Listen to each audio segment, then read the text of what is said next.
And we are live again. So hoping to make this a regular sort of Boxing Squared sort of Friday night my time live stream. 30 to 45 minutes, something like that.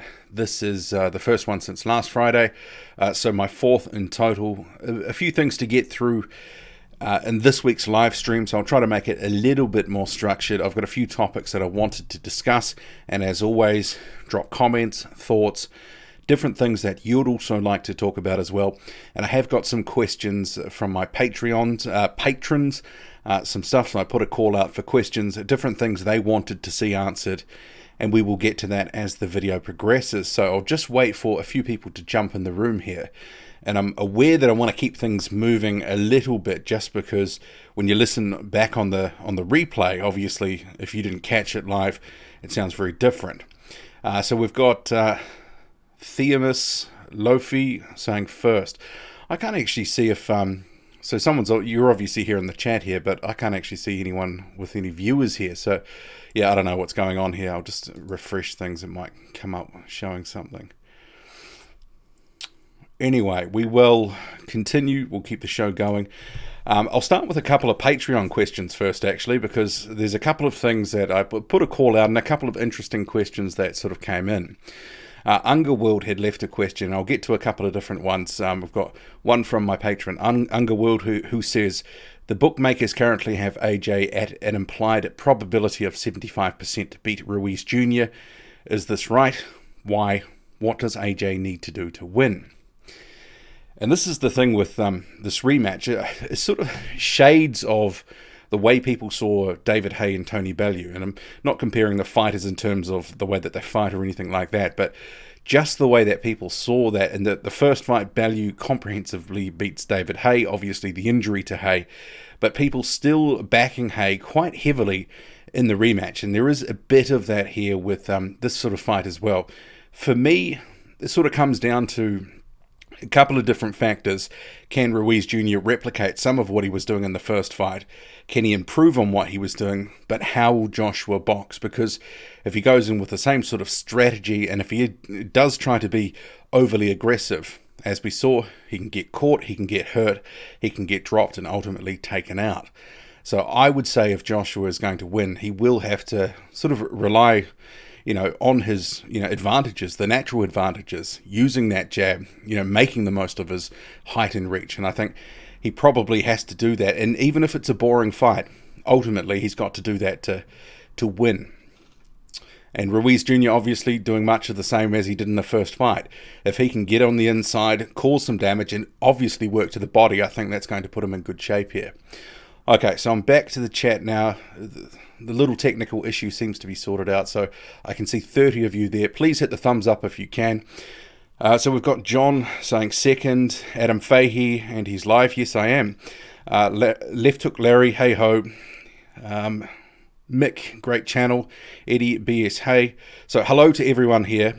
Gareth is saying Spence or Porter.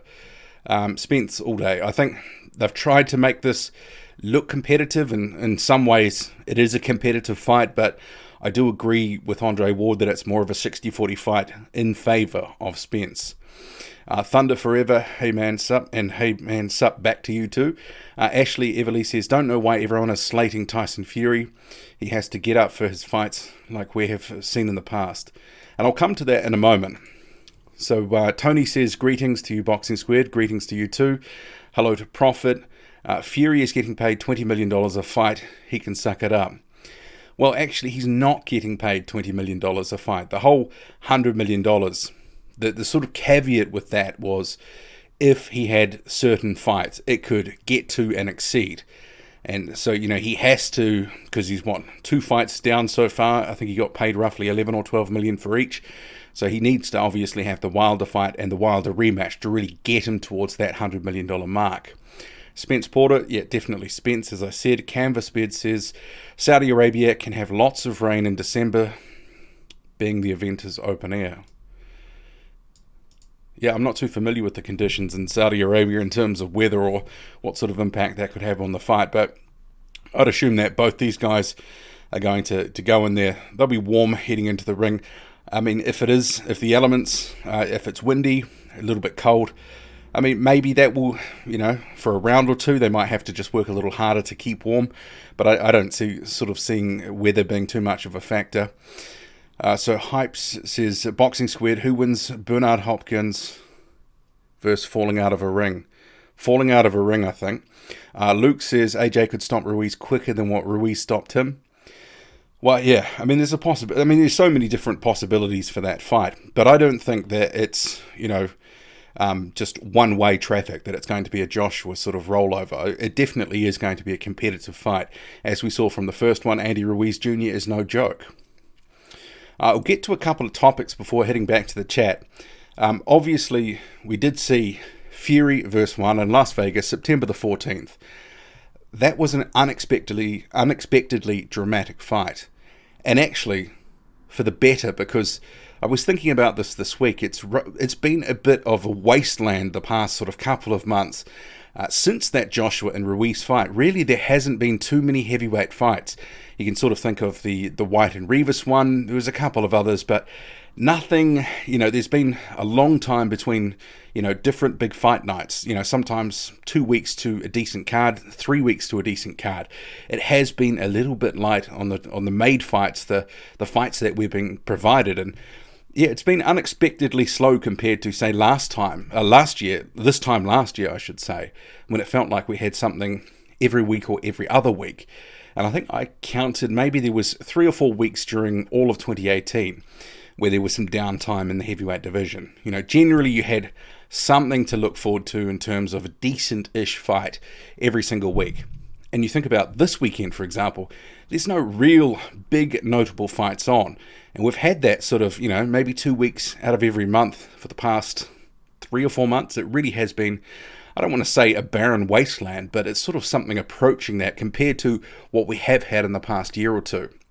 But Fury and Wallen, that was unexpectedly dramatic, and I think it's given us way more to chew over in the past week or so than we ever expected. And that's actually quite good. And some of that was Otto Wallen stepping up, and some of that was Tyson Fury getting hurt by a punch, or cut by a punch, I should say, and that changing the way that he fights, changing the way that he fought in the ring. And really that was the sort of drama, I think, in terms of a viewing spectacle that we never would have seen coming, but it was certainly welcomed by me, and I'm sure many of you as well. But I did sort of note with interest, Deontay Wilder, you may have seen some of these statements as well about targeting the cut, and he also said that Fury has to effectively honour the contract. He said, I can't wait, I hope they heal well, I can't wait to see Mr. Fury. That's not my problem if he's ready or not. He signed the contract, that's his problem. But you may recall just about a week or 10 days ago, he was actually saying he hoped Tyson Fury would step aside so he could fight the winner of Joshua Ruiz. And I think Tyson Fury and Deontay Wilder, they should actually play a game, and it should be called Who Can Keep Their Story Straight for the Longest. Because both these guys, they really do chat a lot of rubbish. It really does sort of meander to one thing to the next. Sometimes from day to day the stories change. It really is, it's hard keeping up with it.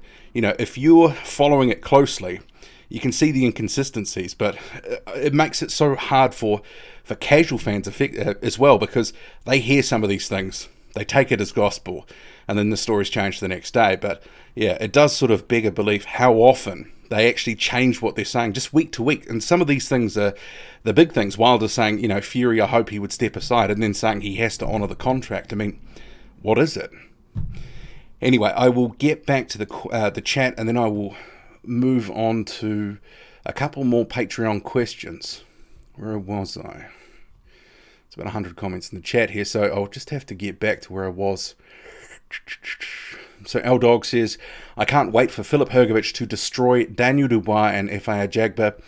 Hrgovic and Yoka are the best prospects in my opinion, and they are being overshadowed by Ajagba and Dubois because of the power.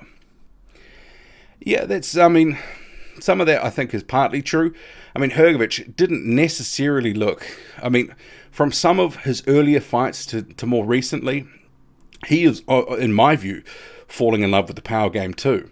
I think they're trying to make him more of a power puncher than he has been before. But I do like, all these prospects. Hrgovic, Dubois, Ajagba, Yoka, Makhmadov, and I'm missing someone else, but my top 6 prospects, I think it was Joe Joyce as well, but can we call Joyce a prospect anymore? Not so sure, but apparently he's got a fight coming up. Canelo or Kovalev? I find it hard with that one because obviously it's jumping up 2 divisions. Kovalev, he might be an aging fighter, but he's got the height, the reach. He is a power puncher. You know, we saw that his jab was doing damage against Anthony Yarde. But I would have to go with Canelo with his chin. We've seen it hold up before. If he can get into the inside, I think he could make, mincemeat out of Sergey Kovalev's body.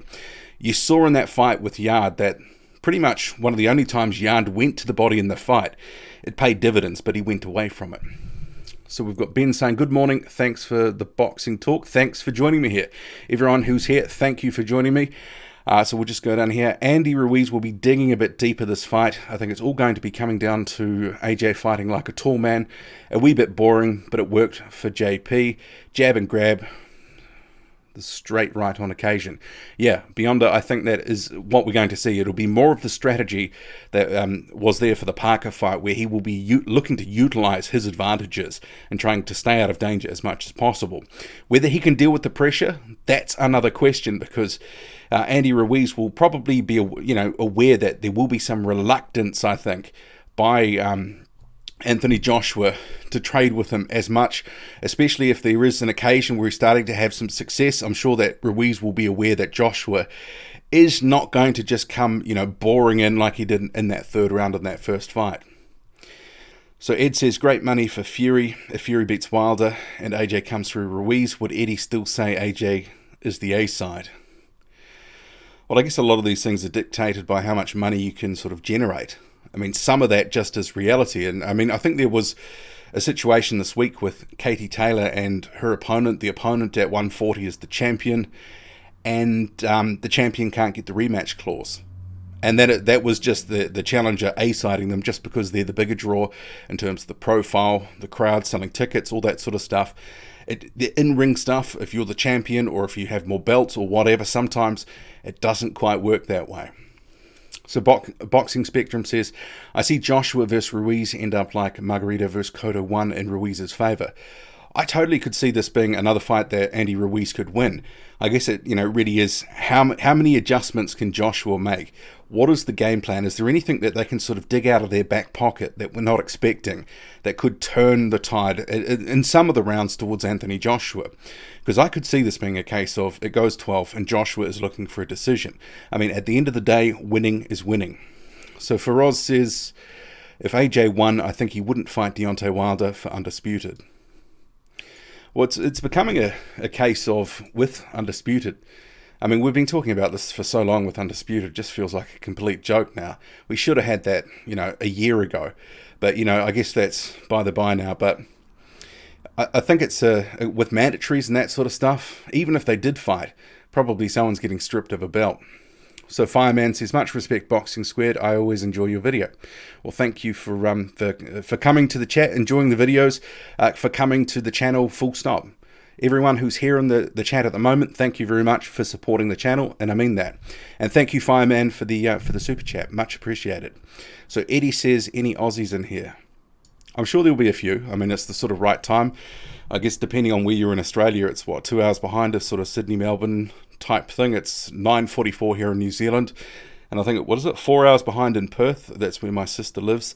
But I must say, whenever someone doesn't like something that I'm saying, and I get an abusive comment, which gets caught by the filters, I would say about 80% of the time I get accused of being an Australian, which to a New Zealander, which I'm from New Zealand, and if you didn't know that, I am a New Zealander. There is a whole sort of New Zealand-Australia thing. So, I think for New Zealanders and Australians, we can tell the difference between the accent. There's no issue. But some parts of the world, it really is a bit of a, and I often get, called as, especially by what I'm assuming is Americans who come to the channel, don't like what they hear. They'll just say, oh, you're just another UK guy, which obviously being several thousand kilometers away is pretty impossible. So L-Dog says, have you heard anything on Hrgovic? Not really. That is, It's been a disappointing year for me for Filip Hrgovic. If you've been following the channel for any length of time, you'll know that he is my number one prospect at the moment. I think he really can go far. And yeah, it really, he's only had, what is it, collectively about 3 rounds so far this year.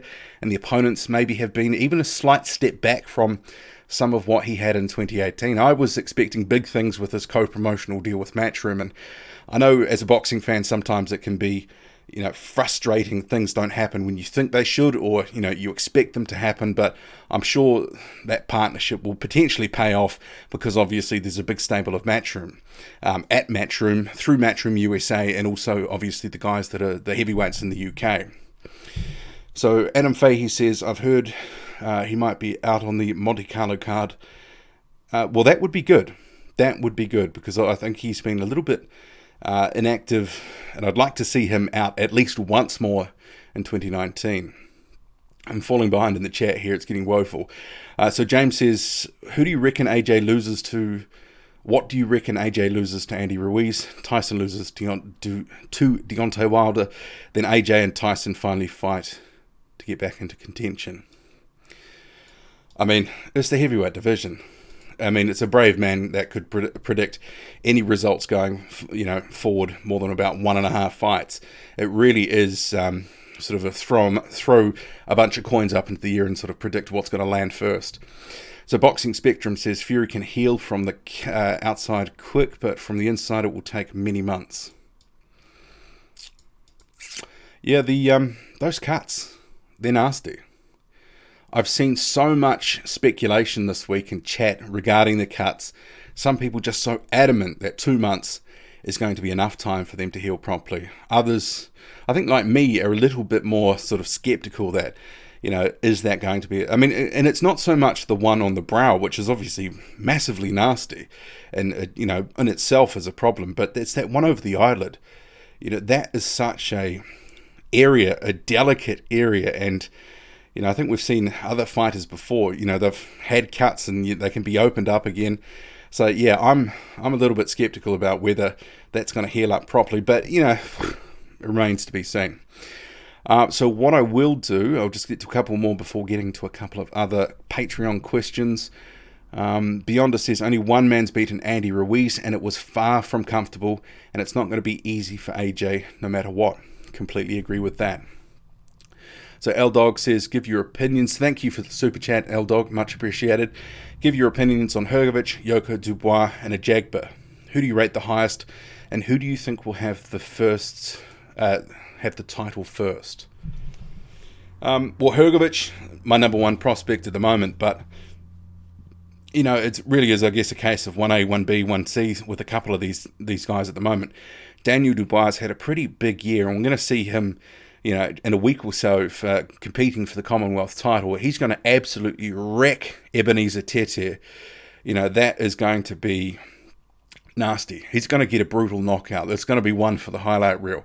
I mean, it should be more a case of not how many rounds it goes, but, we should be taking a pull on how many seconds, this fight goes in the first round, because I could totally see this one being over inside sort of a minute and a half tops. I don't, if you've seen some of the commentary this week on the channel regarding some of this trash talk, this really ridiculous trash talk from Ebenezer Tete, I don't believe he's got anything to offer. Can't believe he's even got this fight. So Frank Warren's done well to actually, give Tete the fight, to give Daniel Dubois this Commonwealth title shot. Yeah, he's going to win this and on to the next one. And yeah, and Tete is not the greatest of opponent, but, it is this whole thing that they've got going, every belt. So, and that's part of the reason, and I'll come to this 5 or 10 minutes or so, a potential world sort of boxing super series heavyweight tournament. I don't think Dubois would be part of it. I think, he's young enough, he's still being seasoned.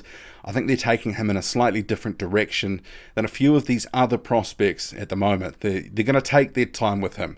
They're going to, move him at a certain pace because he needs the seasoning. He is still young. Whereas guys like, Hrgovic, Yoka, they are well more advanced in their career, but I'm not sure that Yoka would be part of that tournament. And I will do a video on the World Boxing Super Series in terms of potential heavyweight bracket, because There's about 15 names or so, with a couple of other people that I'm sure would want to, be in the Super Series type format because of the paydays. Like a journeyman like Lucas Brown, because that's where he's devolved to now. I'm sure he would jump at the chance to get into a tournament like that. But at this point in his career, Brown being completely shot, I don't think fans would want to see it. You want and need the competitive fights. So James says, Wilder needs confidence before going into a big fight.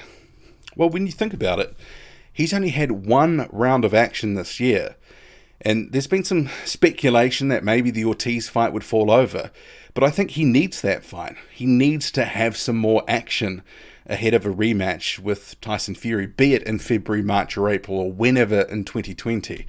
Because otherwise Wilder might end up going in underdone and a little bit undercooked in terms of, action and just some rounds to give him some activity. Okay, so I'll just quickly whip back over to the Patreon. So got a question from Toby who says, who do you favour in the Wilder Fury rematch, assuming it takes place in 2020? Obviously, that's a nice segue just from what I was talking about then.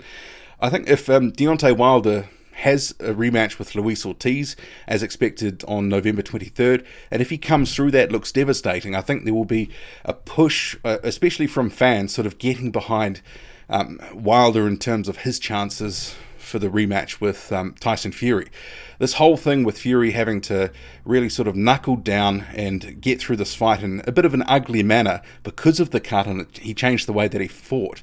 I think a lot of people, or some people at least, have been wavering on their, can Fury win this? But for me, it still boils down to that whole equation. Can Deontay Wilder, as he says, be perfect for 1 or 2 seconds, land his punch? And can Tyson Fury box the 12 rounds and try to avoid, something big? Or at least win a majority and avoid being knocked down a few times, because obviously that second knockdown in that first fight, that cost him with the judges. So it still is that equation. But one thing I've been thinking about is obviously he did sort of have that sort of moment in the 12th where he, sort of the some of his composure and the way that he looked like he sort of slipped mentally just for a little bit there, and it caught up with him. He was just, thinking he was going to sort of coast to the finish, and obviously he got clipped. And we saw against Otto Wallin, he also, in the 12th round, just sort of, couldn't sort of pay attention for the full 12, and we know that the cut sort of played a part to some extent. But the 12th round, obviously, against Wallin, similar sort of thing. He got into a bit of a dangerous situation. So I'm wondering, can Tyson Fury, be up for... And I'm not saying he can't do the rounds, but obviously some of those things with the concentration and just mentally staying, dialed in for that full 12. So I'll go to another question here. This one's from Right Hook Boxing. And if you haven't followed Right Hook Boxing or subscribed to his channel, please do so. He's got a great channel. He's approaching 1,000 subscribers. I think he's about 25 away. So if you can do him a solid and subscribe, it'd be much appreciated. He says, my wife keeps snoring. Do I divorce her? Yes. Right Hook Boxing again. Do you think a WBS heavyweight tournament will take place, whether it's top end or contenders? I think it's possible, but it all will come down to money at the end of the day. And I think that's what will dictate some of the inclusion in terms of who's there. Because it's heavyweight boxing, like the rest of boxing, there's kind of a pyramid structure in terms of the paydays. There's a few at the top getting paid really, really well. And then there's a bunch that are getting paid decently. And below that, there's a few that are getting okay, but they're still making their way in the division. And I think it's going to be a mix of some of those guys who've maybe I would say, and I don't want to give too much away in terms of who I think would be in the tournament. Joseph Parker would be probably one of the sort of better known contenders I think would actually be part of a tournament. And some of that comes down to, and I don't want to give away everything that's going to be in my video, but he's not directly in contention for a title at the moment. So something like that could be very advantageous for his career, but also maximizing what he could earn at the moment. So say, for example, he fights Derek Chisora, win or lose, he could still be part of a tournament and get paid really well compared to what he might get for other fights that are sort of on offer at the moment. And I think there will be a number of guys that sort of fit into a category like Parker or just below, where in terms of what they're earning decent money, but this could be a real sort of premium for their services. And I think that will dictate who will take part to some extent, but they will also want a sort of geographical split of heavyweights. You're not just going to have a whole bunch of people from one country. You're going to have a mix of different people, and I think it will sort of go over a number of different promoters. And there's certainly a number of names I think would fit perfectly into a tournament. If it's 8-man plus if you have, say, 4 alternates, or you might even have a couple of qualifiers, as Callis Allen sort of had indicated. But just going back to L-Dog's question before from the Super Chat, in terms of Yoka, Dubois and Ajagba, yeah, I do really like those guys as well. Tony Yoka, the more, because I've actually gone back and watched that Dimitrenko fight just from a couple of months ago, and the more I watch it, the more I cringe and think, yeah, Dimitrenko was looking for a way out. The first hard punch, he was looking to get out of there. So that was Dimitrenko's return fight. He's facing Wallish, what is it, the end of this month? It's a week or so away, I think. So that will be, I think, another guy like Ajagba fought Wallish and was able to sort of dust him off in a few rounds as well. But at least Wallish did put up a good effort in that fight against F.A. Ajagba, who also, similar to sort of Filip Hrgovic, has, not had as many fights this year as I was sort of thinking. And, judging by his social media, he's in the gym a lot, so maybe it's not injuries. Maybe they're just trying to, work out the right steps, the right moves with Ajagba. But I had thought he might have, a couple more fights this year than he has. But, it remains to be seen what they're going to do with him. But it sort of seems to be some of these PBC heavyweights don't fight nearly as often as you think they should. And Dubois, well, he's had a very good year. He definitely has been the standout of all the prospects this year in terms of activity, but also performance. He's put up a couple of decent efforts. And who will win a title first? That is a good question. Yoka is campaigning in France, and that's an issue. He wants to win a heavyweight title in France. He's campaigning. He's obviously got a TV deal in France, so that sort of does influence some of what he does. So I kind of think it won't be him. Ajagba, they're moving him quite slowly. I mean, more slowly than Hrgovic and Dubois. There's some good matchmaking with Ajagba, but he needs some more seasoning. So I'm leaning towards Hrgovic, but, maybe I'm a bit biased there. I'll just get back to a couple of other... I'm falling way behind on the chat, but I'll just get to a couple of comments from Patreon just to round out some of the questions here. Right hook boxing again. Do you think IBO will succeed in becoming a recognised major title? Look, I hope not. I mean, 4 is already enough. And I think the IBO, while it's been knocking at the door for a while, do we really need to see it? Do we want to see it? Yeah, I'm not so... Yeah, I would like to see some rationalisation, of sanctioning bodies, of belts. I think it just gets a bit ridiculous, and it's so hard for... If you're coming into the sport cold, even if you were a boxing fan and you've been away for 5-10 years or whatever, or you dip in and dip out, it's just too hard to keep up with stuff. So Underworld says, is Michael Hunter now the number 1 prospect ahead of Daniel Dubois, Joe Joyce, Hrgovic, Yoka, Ajagba, Kabiel, Makhmedov, etc.? And then he goes on to say prospect isn't the right word. Number 1 in that gap between prospect and contender. We need a definition for that. It's not fringe contender in my opinion. Well, I think after that win over Kuzman, I'm considering that Hunter is a contender now, that he's beating Kuzman sort of earned him that status.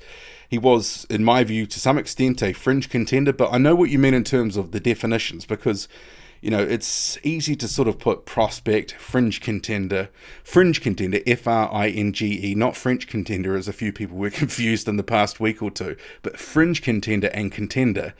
There can be some steps between, it's a bit of a grey area. Like Joe Joyce, for example, is he still a prospect, or is he now a fringe contender, or is he now a contender? Because you can make arguments with that, because he had a contender level win against Bryant Jennings. So did he just leap from prospect to contender, or is he now a fringe contender? But yeah, I do think that Hunter is now a contender in terms of what he's done in the division. I think him and Kabiel are on about a par in terms of where they are in terms of contention. Maybe Joe Joyce is sort of just behind them. But in terms of the other guys, yeah, I do definitely consider them all still, Makhmudov, Ajagba, Yoka, and Hrgovic still to be prospects.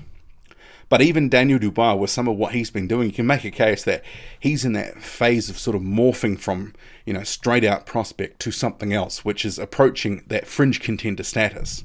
And, after that win over Gorman, certainly that was a dominant performance. And he really did put the heavyweight division on notice.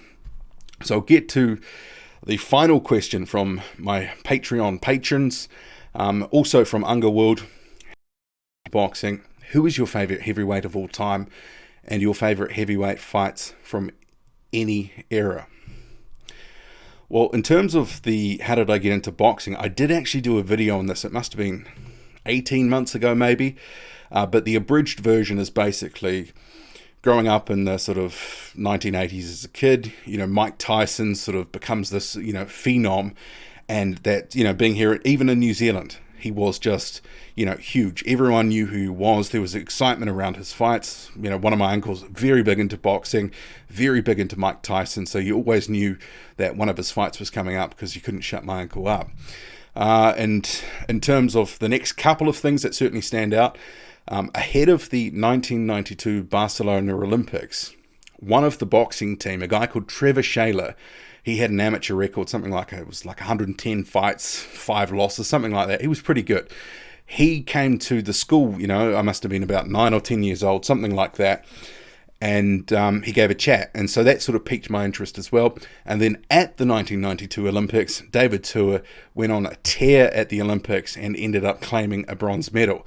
And that was one of those stories that sort of captivated New Zealand to some extent. I mean, whatever country you're from, there's always sort of maybe 2, 3, 4 moments or something like that from your Olympic team. Something just sort of jumps out unexpectedly and sort of captures the imagination of the nation. And this was one of those occasions in 1992 for David Tua. He really sort of came out of nowhere, made a name for himself, picked up a bronze medal. Favourite heavyweight of all time? That's tough. But I'd have to say Evander Holyfield. He was fantastic.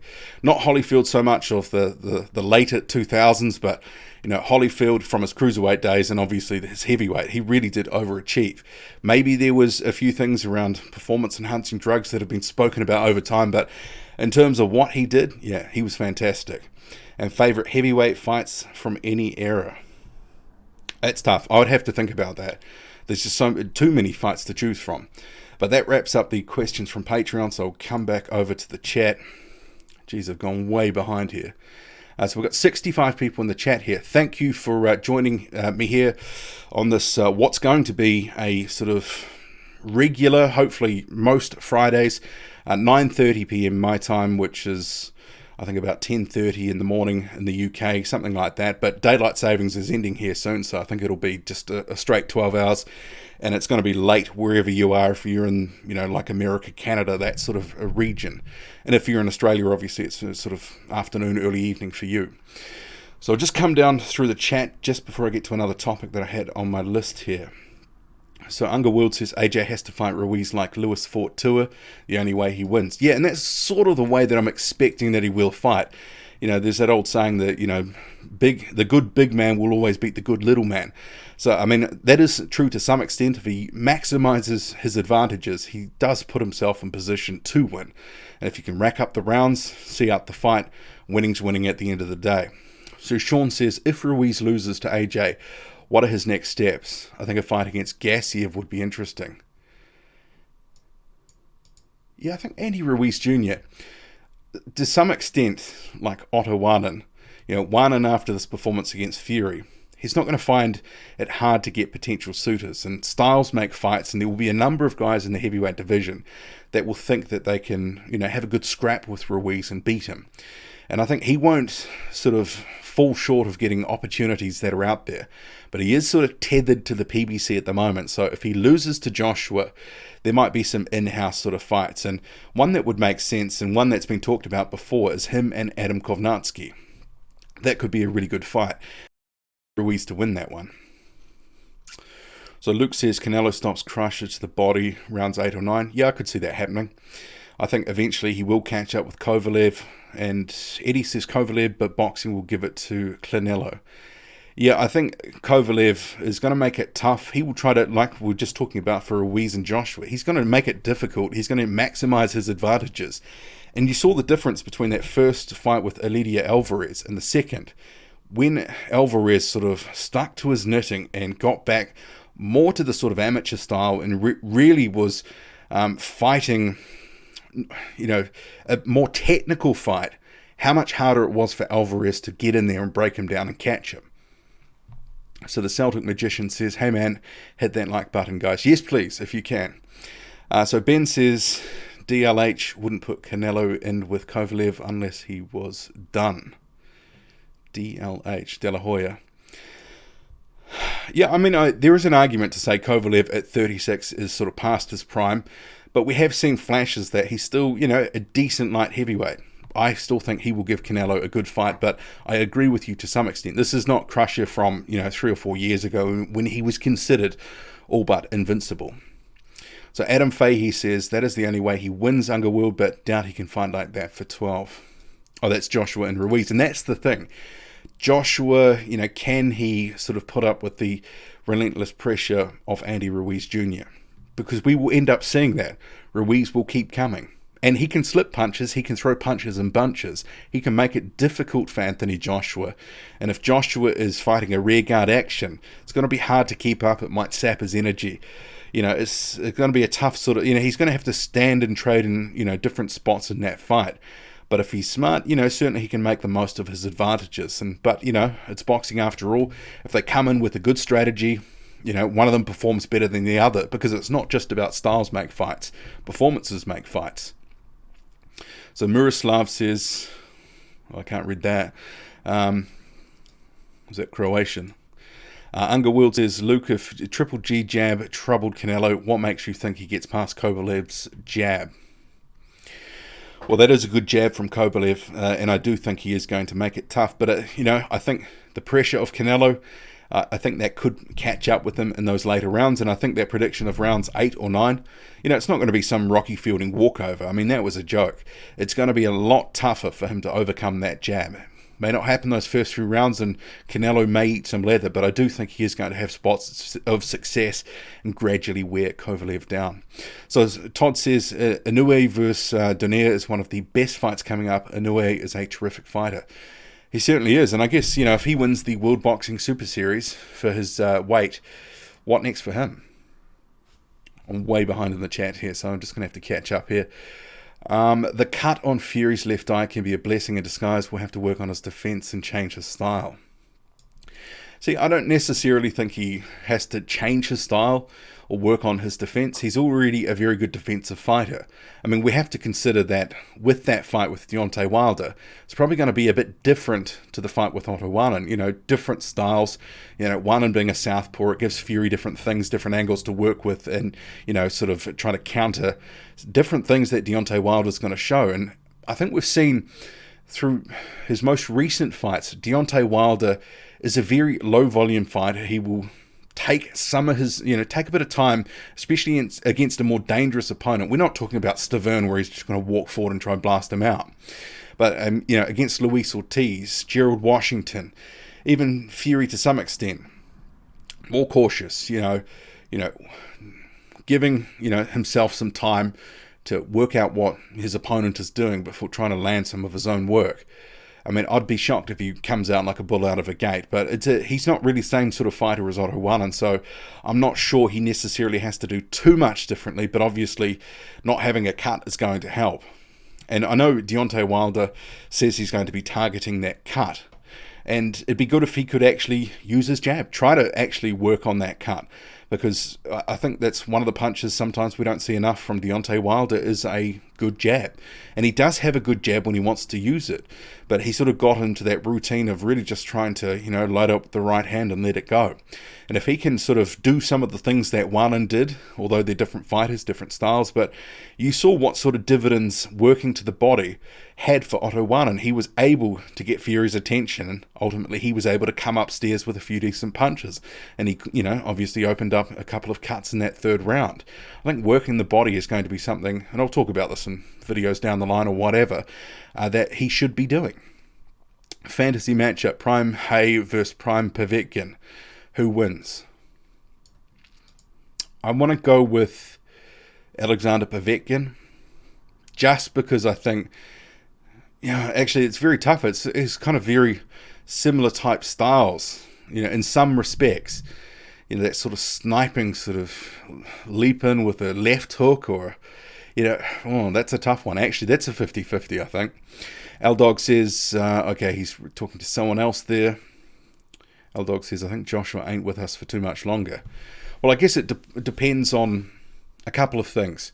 If he puts in an effort against Andy Ruiz Jr., even in a losing effort, but it's a great fight, it's a good performance, and it's a close loss, for example, then, I think that, Joshua would just have to, like every other fighter, go back to the drawing board. At the end of the day, Joshua's got goals in the sport, things he wants to do in his boxing career. He keeps saying that he's not looking to quit even if he does lose.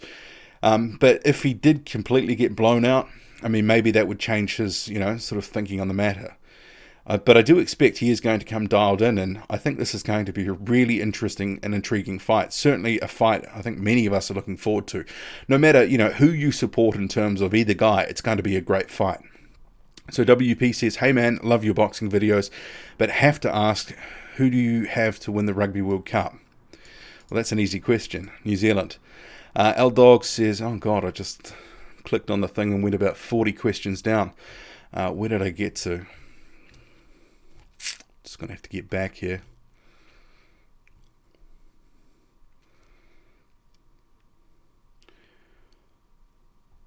Joshua's chin and stamina won't do him any favours. That's L-Dog. And apologies if you're writing stuff, responding to stuff I've been saying. It's going to take me 5 or 10 minutes just to clear the chat. Adam Fahey says, honestly, I see Inui blasting out Daenerys. Me too. Fury loves being the underdog. Well, actually, if anything, that performance against Otto One and the way that sort of panned out with the cuts and him having to sort of fight a bit of a rearguard action, stick close and sort of brawl it out. I think he will, in some fans' eyes, be considered the underdog now for that Wilder rematch. It really is that old saying, you're only as good as your last fight. And just remember, a couple of months ago against Tom Schwartz, he really did put on a sparkling performance, and people were sort of excited by that. And then you can see this one here with Otto One, and all of a sudden, some people are saying he's been exposed, he's completely done. And I think, there is a bit of a reaction, I think an overreaction sometimes. But I think that it's still a 50-50, and like I said, comes down to that sort of equation. Can he actually box for 12 rounds and avoid Wilder's, power punches, and can Deontay Wilder land something big? It's that same equation as the first fight. Okay, James says, Fury loves being there. Oh, okay, we've just covered that. Miroslav says, I really think Usyk can do a lot. I think so too. Looking forward to seeing him against Spong. I've had a few actual Spong supporters sort of coming to, I don't want to say spamming the channel, but the initial thing that came through after the sort of the announcement video that I did, 1 or 2 comments from Tyrone Spong supporters, but there's been a sort of steady stream of people coming to that same video from, it must be like 4 weeks or 6 weeks ago or something like that, talking about Spong, talking Spong up. But, this is the thing that, Tyrone Spong in the heavyweight division, we just don't know how good he is and what he's got left. And this, he was obviously a very storied kickboxer, etc. But he can't use his legs in this sport called boxing. And, we know he's got a big punch, but he has gone life and death with a guy like Yotaro Pereira just the end of last year, a fight which he arguably, in some people's eyes, lost. So what can he do against Alexander Usyk? So it's, I don't want to completely write him off, but I don't want to say that I really believe that he's going to be able to outclass Usyk. I think Usyk is going to be doing what we saw against a guy like Tony Bellew and so many others. Murat Gassiev, that's probably a comparable sort of example. He's just going to keep moving. He's not going to allow Spong to set his feet, to load up, and he'll just be a very hard target. He's not going to be a stationary target. He's not going to allow Spong just to sort of set his feet and load up with, right hand after right hand. It's not going to how it's going to go. And I think some people who were supporting Spong think that Usyk's just going to be there to be hit. I can't see it. He can be hit, but how many times has he been caught flush by, massive right hands. I think you can probably say in that Gassier fight, there was a couple, but he wore it pretty well. And even then, he was riding some of it too. Okay, I've really got to catch up here. Neotech says Wilder wants undisputed because people are becoming bored of him. I mean, there is a case to say, I think it's the same for Fury too, that they like to keep themselves out in the public, and this is part of why they say different things. They're hoping something sticks, grab some headlines, it's good profile. But I think after a time, especially if you follow the sport so closely, some of that, you do become a little bit bored of some of the rhetoric, especially if it, contradicts something you said just last week, for example. We had that, I was just mentioning earlier. But you got to say, guys like Fury and Deontay Wilder, their personalities and the way that they've managed to build, a decent chunk of their fandom based off some of their social media activity, they have done a good job of it too. Even if there is a lot of BS sort of in between the lines of what's being said and a few, liberties and half-truths being told, it has worked for them. So L-Dog says Usyk and Hrgovic are the best hopes for Slavic boxing. IEB says, will glass coffins be a success? Remains to be seen. Glass coffins? I must have missed something about that conversation you're having there in the chat. So Waylo83 says, just tuned in, and that was probably about 10 minutes ago, so sorry I've only got to the comment now. What boxing news we talking about? A whole bunch of stuff. Actually, I've got a couple of other topics that I've got, but I may not be able to get to them with this. The comments, obviously are stacking up here. So I'm going to try just whip through a few of these. Crown Admirer, Eastern Europeans always looking for the next great white hope. G. Dorman says, yes bro, big up from the UK, always a balanced boxing discussion, love your vids. Thank you very much, thank you for coming to the live stream, going to make it a regular thing. Sort of every Friday about 9:30 p.m. my time, which is depending on where in the world, you'll be able to sort of Google for, if you put 9:30 p.m. in New Zealand, it'll come up with wherever you are and all that sort of stuff. And if you're listening now, you roughly know what time it is anyway, I would hope. So Joshua Sinclair says, glad I caught the stream, best quality boxing content on B squared. Oh, well, thank you for that, Joshua. Much appreciated. James Davey, I feel with Wilder and Fury not going to be in boxing for that much longer. It's hard to predict these things. I think Deontay Wilder, having been a champion for so long, since 2015, that is a long reign. Whether you like him or not, and, you can certainly pick apart a couple of the opponents earlier in the reign, the championship reign. He's defended that title. The opposition has stepped up. And he's actually done very well to hold on to the belt. And he's starting to come into a point where he's putting some of those signature wins on his career. And he needs to do that if he wants to leave a real legacy to be remembered. And 5 years basically as the WBC champion, or 4.5 or whatever it is. So that's a long time. And I think a lot of people do underestimate Deontay Wilder. And sure, you can say technically he's not great, but let's face it, even against some of the opponents that were expected to beat him or give him a test or whatever, he still finds a home for the right hand, and it's seen him through. It saw him through against Tyson Fury, got him a draw, saw him through against Luis Ortiz, his best win to date. Okay, so Joshua says, who's impressed you of the heavyweight in the AIBA? To be honest, I haven't been watching a lot of it. Seen a few highlights, that sort of thing, but because of work commitments, all that sort of stuff, and then obviously doing a video or two every day, it's quite time consuming. So beyond, what I do here on YouTube in terms of the heavyweight stuff, even other sports that I used to follow a lot more closely, sort of as the channel's grown and I've done more, sort of, have less time to, check in on other things. But I guess it's that conversation about Bakhtiar Jalolov knocking out brutally Torres in that quarterfinal. It certainly has got a lot of people talking. Mauricio Suleiman outraged that a pro boxer. Jalolov is a big guy, Olympian. He's 6'7", and he flattened him. And it has got Suleiman not happy at all. And it's one of those things that's, he can do it, but you don't really see it a lot. Especially at heavyweight. Not too many guys drop back down and end up going back into amateur tournaments and that sort of thing. But Jalolov, he's one of the exceptions to the rule. Okay, so Hrgovic looks good, but his fighting style isn't ferocious enough to put eyes on him. He looks good, though.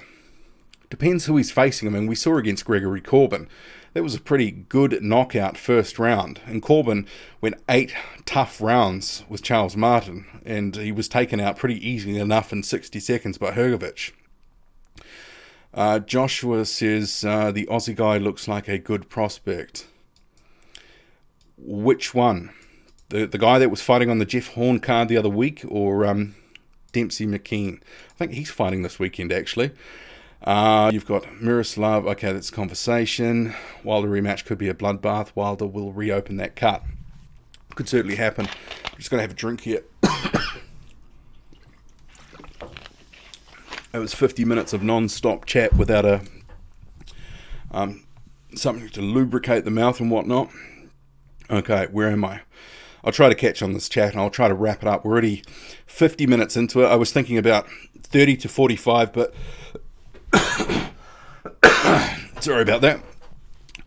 So Scott70 has joined the chat. So that was probably about 10 or 15 minutes ago. So hello to you, Scott. Those cuts can and will heal quickly. Tyson will have some good healing techniques, I'm sure of it. Remains to be seen. Yeah, I'm not so convinced that some of those cuts are going to heal easily. Okay, Salmon and Brothers too busy snorting coke to promote Hrgovic this year. Well, he's co-promoted by Eddie Hearn and Matchroom now, and he is campaigning in the United States now. So some of it you have to sort of toss on to Matchroom, as it hasn't been good matchmaking for them. So Salty Sally says, did you see Fraser Clark's win get overturned in the amateurs? I did read the story because that came up in my general news feed. So not a boxing one, just the general news feed, which I was surprised about. So it did sort of seem a little bit strange in terms of they had no recourse to sort of go back to them and say, hey, what's up here? But that got overturned, and so that robs Team GB of a bronze at least.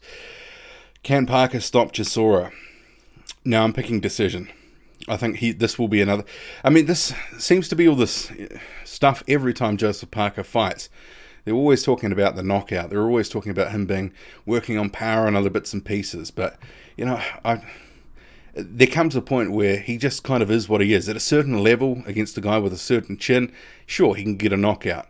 Or it's an accumulation sort of almost like that Dillian White one. That was, White was dog-tired in the 12th round, almost stopped him. That was an accumulation through the fight. But he doesn't have massive one-punch power. And I think Derek Chisora probably can withstand what Joseph Parker's got.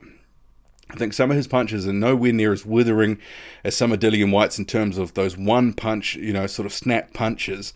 So I think this will be a decision, like 8-4, something like that on the cards. I think Chisora will have some spots. I mean, Joseph Parker between rounds, I want to say, sort of 6 and 9, he will probably do what he normally does, which is this energy-saving mode, where he sort of seems just to circle off either in one direction or the other, throw out a flicking jab, come in with the right hand.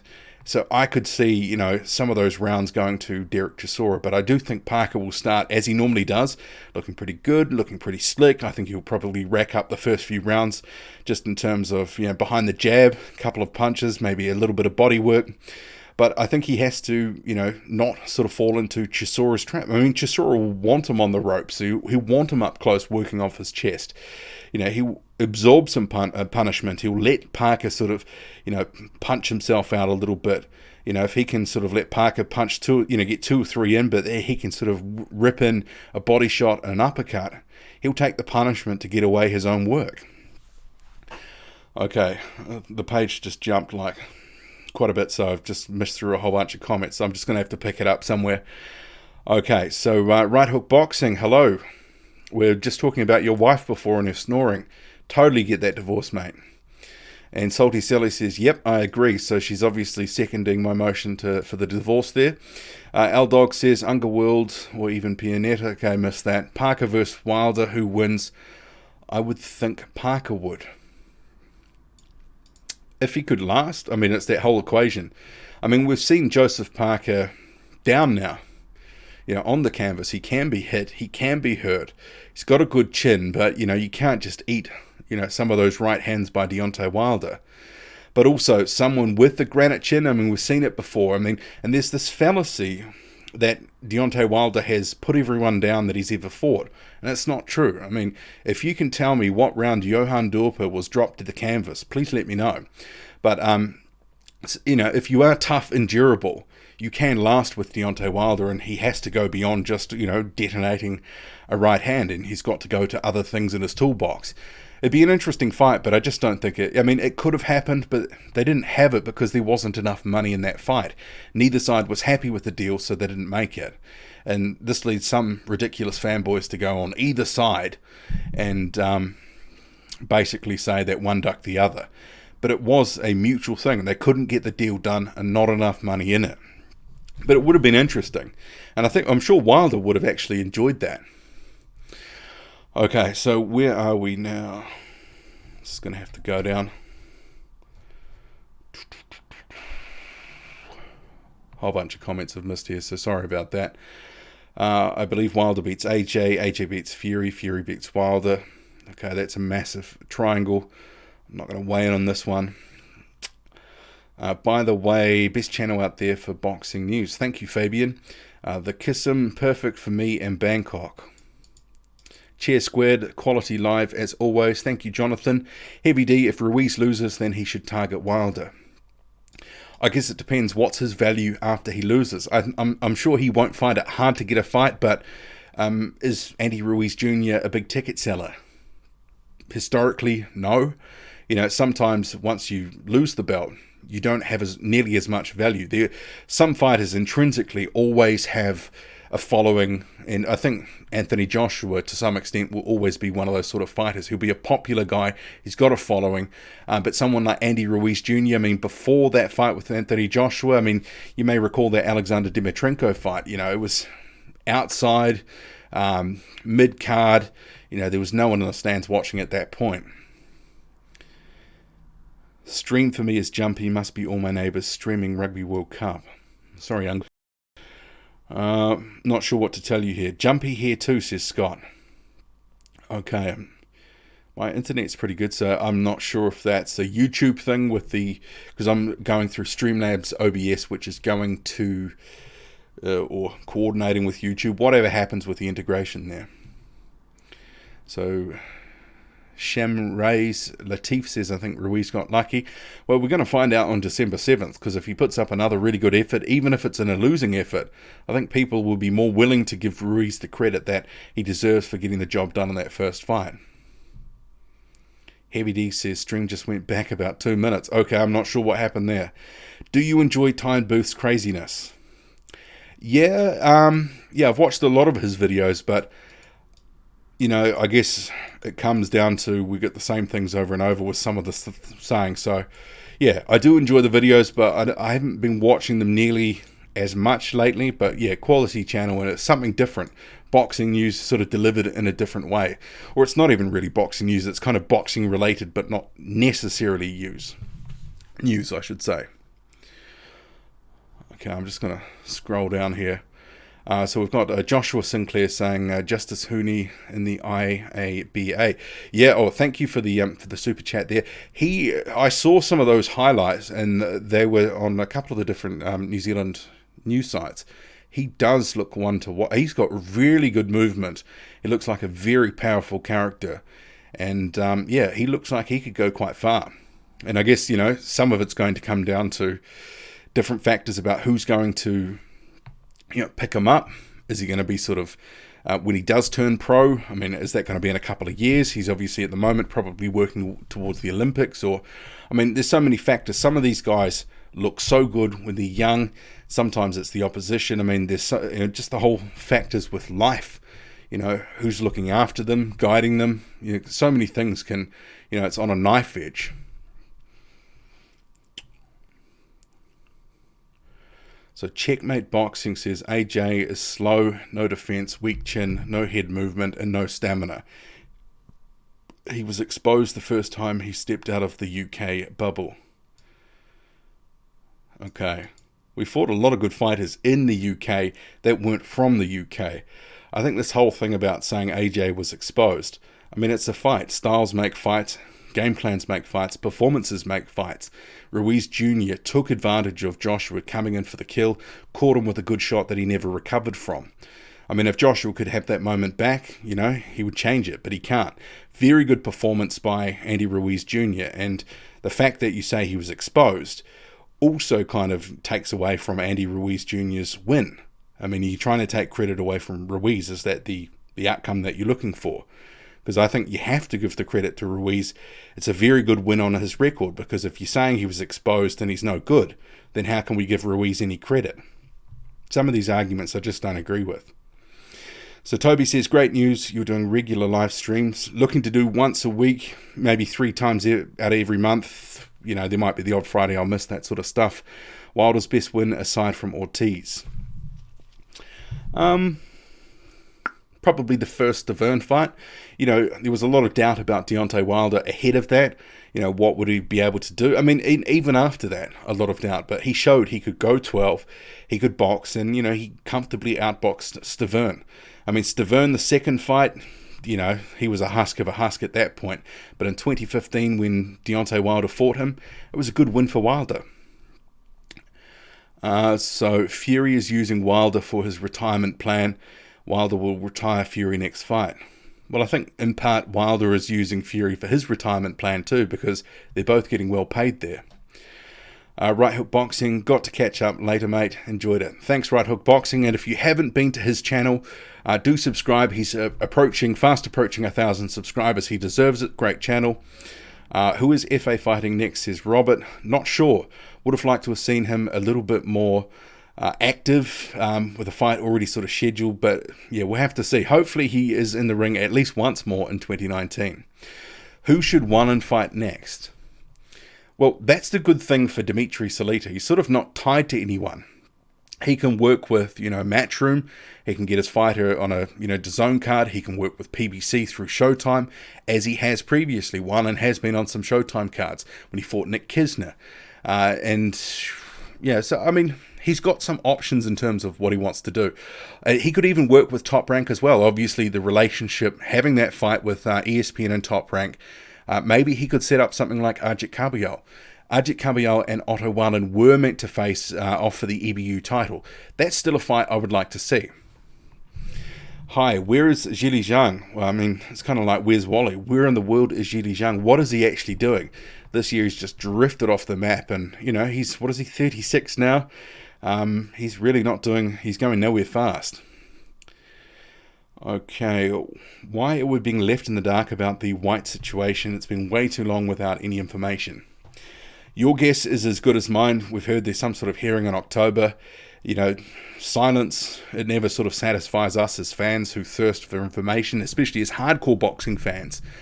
I mean, I think we'd all like some sort of resolution and wanted it yesterday, but we'll have to sort of see what happens next month. I've sort of tried to sort of keep away from talking too much about it anymore, because you just end up going over the same old ground. Okay, so we're an hour into the stream, so I'll wrap it up in a few minutes, but I'll just try to whip through some of these comments. Who's the opponent of White in Saudi Arabia? Well, I mean, that's if he fights on that card at all. I mean, for me, I just can't really see him fighting on that card. I mean, he's his own pay-per-view business at the moment. But maybe this whole situation with, whatever has gone on with that June 17th test, where there was an issue, where he fronted a panel, yada, yada, yada. Maybe that has hurt his value to some extent, and they'll have to sort of see where the chips fall. Maybe they won't rush him back into a pay-per-view. Wallin versus Rivas. I'd pick Rivas in that one. I think, Otto Wallin is good, but he proved he was a 6-round fighter. After the 6th round, he really did start to fade badly. And, yeah, sure, Rivas, his power can be down a little bit after round 6, and I think that win over Jennings was his only... that was his only knockout of his career past the halfway point. But I would pick Rivas to beat Wallin. I think I would pick a lot of the top 20 to beat Otto Wallin. I think, someone left a comment the other day in one of my videos saying Otto Wallin put up a good performance. He'll put up a lot of good performance and losses against good guys. And I think that could be true. I mean, he's a good talent, but I do think he's beatable. I mean, Tyson Fury comfortably beat him in the end on points. Underworld says, who made it to the semi-finals? Still trying to catch up on the IABA. Okay, Angus says, do you think Kubrat Pulev have the ability to beat AJ or Andy Ruiz? In my opinion, he could beat both. Potentially. I mean, I think I may favour those other two guys over Pulev, just because Pulev is, even though he put up that really good performance against Hughie Fury, we're pretty much a year removed from that. You know, he's fast approaching 40 now. I'm just not so sure how long he can actually, like Alexander Povetkin. Povetkin started showing signs of sort of being on the slide, 2 or 3 years ago. And it's, we're slowly seeing that decline. And Kubrat Pulev, I think, we just haven't seen enough of him. And inactivity in a fighter who's approaching 40 is never great either. We just might start to see a little bit of that in him as well. Checkmate Boxing says the UK bubble, a home team refs, judges and style of opponents. Well, isn't that the same for Deontay Wilder as well, the other champion? Basically, handpicking his opponents and obviously refs, judges. I mean, is he leaving the American bubble? I'm not sure really what you're trying to get at. Pulev is a decent and solid heavyweight, so why not? I think they'd be good fights. So JJ says Wallen versus Hughie. Yeah, that would be, I think, a decent fight.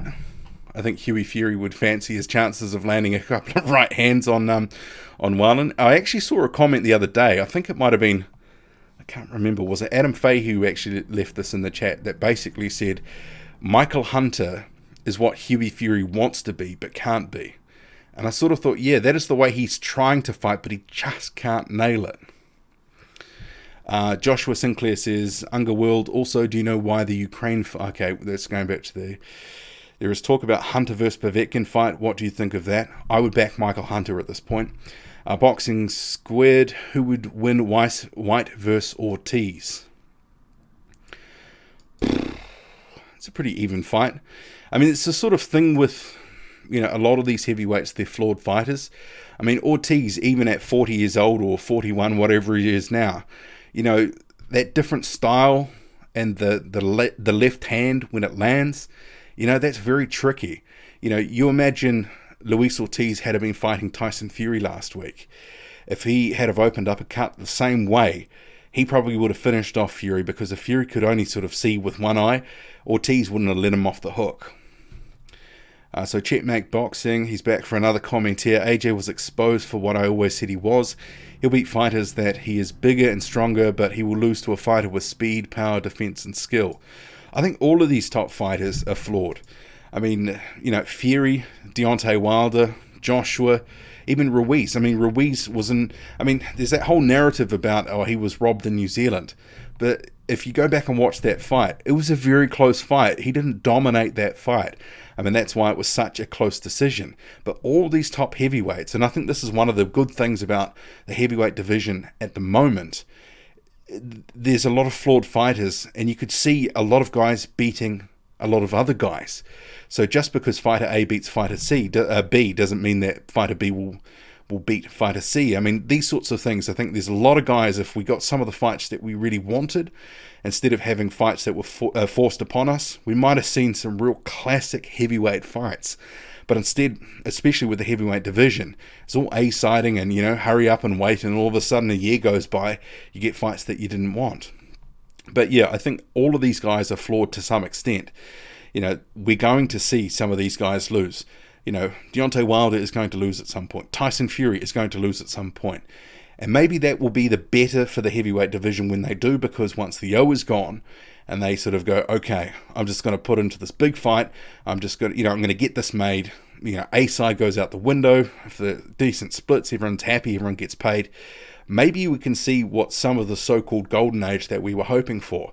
Because people keep telling me we're in this golden age, but it kind of feels like we're waiting for it to really get cracking, and it's just not catching fire at the moment. Do you rate David Light? Not really. Yeah, he's okay, but I think there's enough flaws in him that I think he's going to get into a couple of decent regional fights and maybe get eliminators and that sort of stuff, but I'm just not so sure that he's got quite what it takes to make it at that next level at cruiserweight. Not at heavyweight especially, but at cruiserweight, he's got some decent rankings, and obviously he's been on some of these Shane Cameron fight nights down here in New Zealand. Yeah, there's just enough that I've seen where I've sort of think, like so many fighters, he can be vulnerable and he can be clipped, and I think at the higher level, it could end up catching up with him. Who else we got here? I think Ortiz is one of the best counterpunchers in the division. Well, sometimes he just sits down on that. I mean, when he was trying to time Wilder on his right hand with his counter, I mean, that was pretty ballsy stuff. We'll probably see some of the same. Ruiz versus Chisora. That'd be a good fight. I think I'd go with Ruiz. I don't know.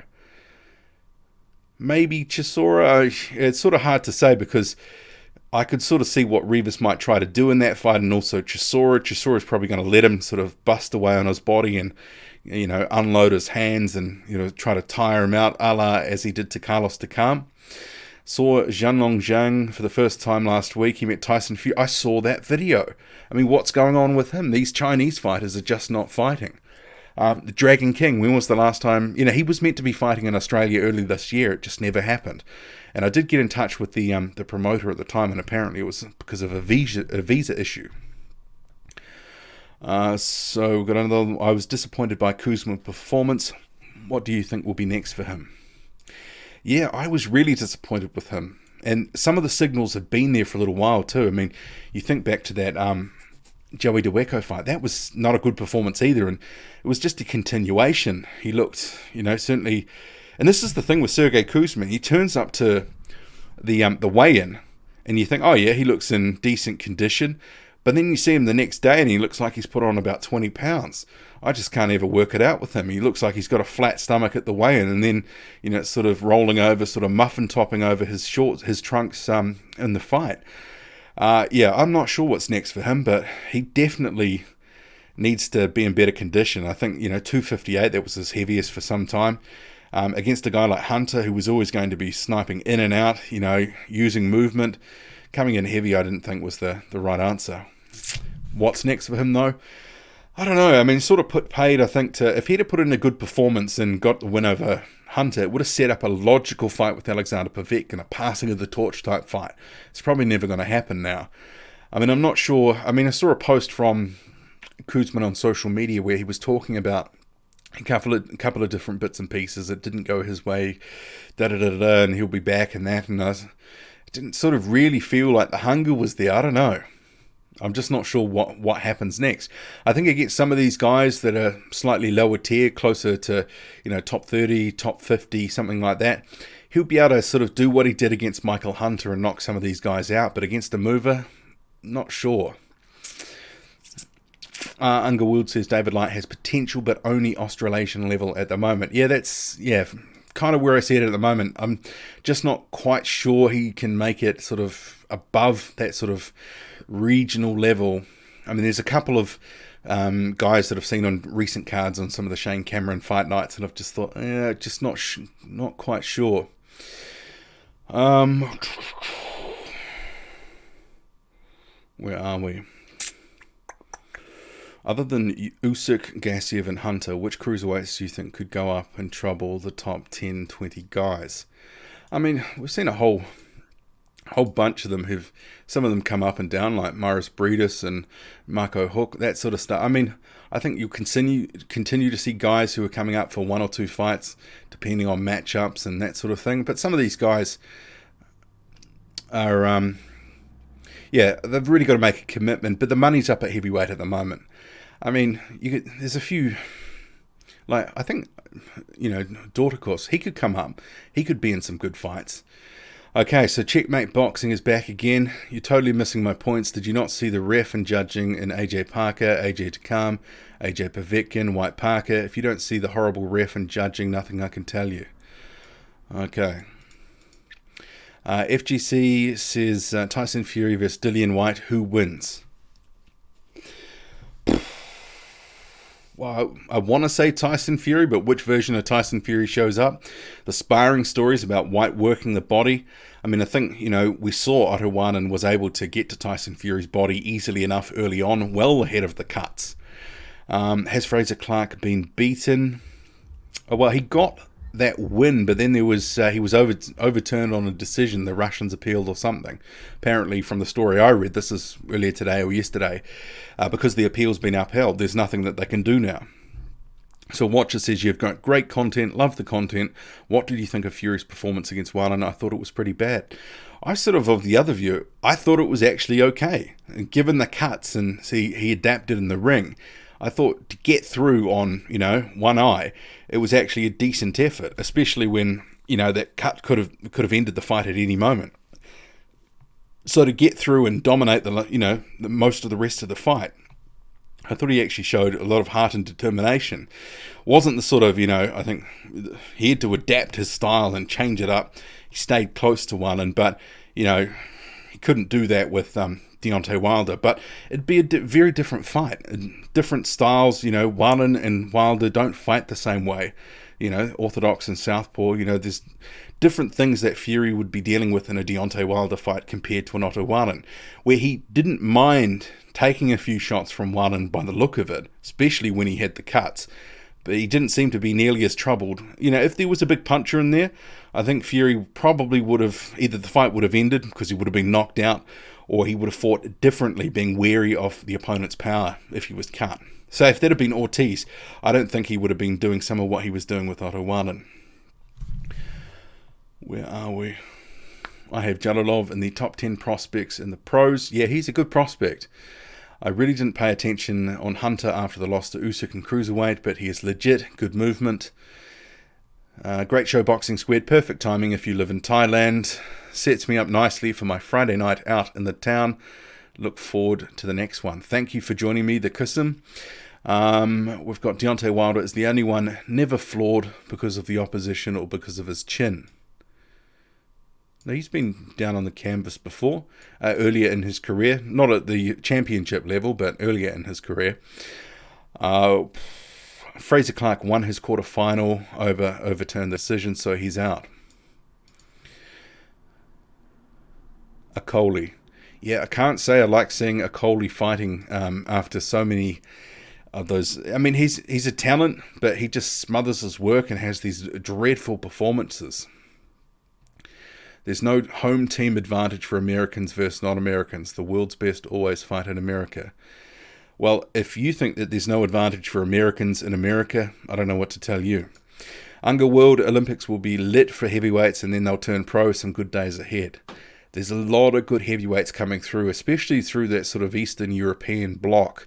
But yeah, there's a couple of guys in different areas, like that Australian guy, Justice Hooney. He looks like a real talent. Angus Young says, what's next fight for Filip Hrgovic? Nothing is set at the moment. Someone was saying earlier he might be on the Monte Carlo card. That's all TBC for that one. Okay, I'm going to wrap it up in a couple of minutes. I keep saying that, but okay. Final questions here. The big promoters are buying up large regardless of nationalities. Yeah, the whole silo thing at the moment, it's sort of like an arms race. Hopefully some of these different, with these different stables, they don't keep bringing opponents and they can actually start fighting each other. That's the hope. Where some of these, say like Matchroom, where you've got Hrgovic, you've got Usyk, Hunter, Chisora, Kuzman, there's Parker, there's like a dozen guys, or more now. Hopefully some of them, it does start paying off. And now with Ajit Kabayal joining Top Rank, hopefully, I wouldn't mind seeing him in the fight with Bryant Jennings. It'd be good to see them start to actually have a few good internal fights as well. They're starting to get a few more heavyweights to actually do that now. So we've got J-Mac saying, hit that like button. Yes, please. Wilder versus White. Not sure we're even going to see that fight at this rate. Have a great day, everyone, says Ben. Thoughts on next heavyweight era with the likes of Ajagba, Yoko, Dubois, and Hrgovic? It's bright. Vitaly Klitschko versus George Foreman. Who you got? It's a tough one. I'd have to put some thought into that. It depends which version of George Foreman are you talking about. Is it like prime for prime? But also different eras, and Vitaly Klitschko. I mean, Foreman from that era, he's given up, what was he, like 6'2", 6'3"? Klitschko, some of those advantages and some of the training techniques, I know we sort of make, it's very hard to do guys across different eras. 70s Foreman wins versus 90s Foreman. Yes, I agree with that. Okay, we're going to wrap it up now, but thank you everyone for joining me here. We'll try to make this a regular thing Friday night, 9:30 New Zealand time for about, I keep saying about half an hour, but it was over an hour and 19 minutes this time. But thank you one and all for joining me, and on to the next one. Thank you very much.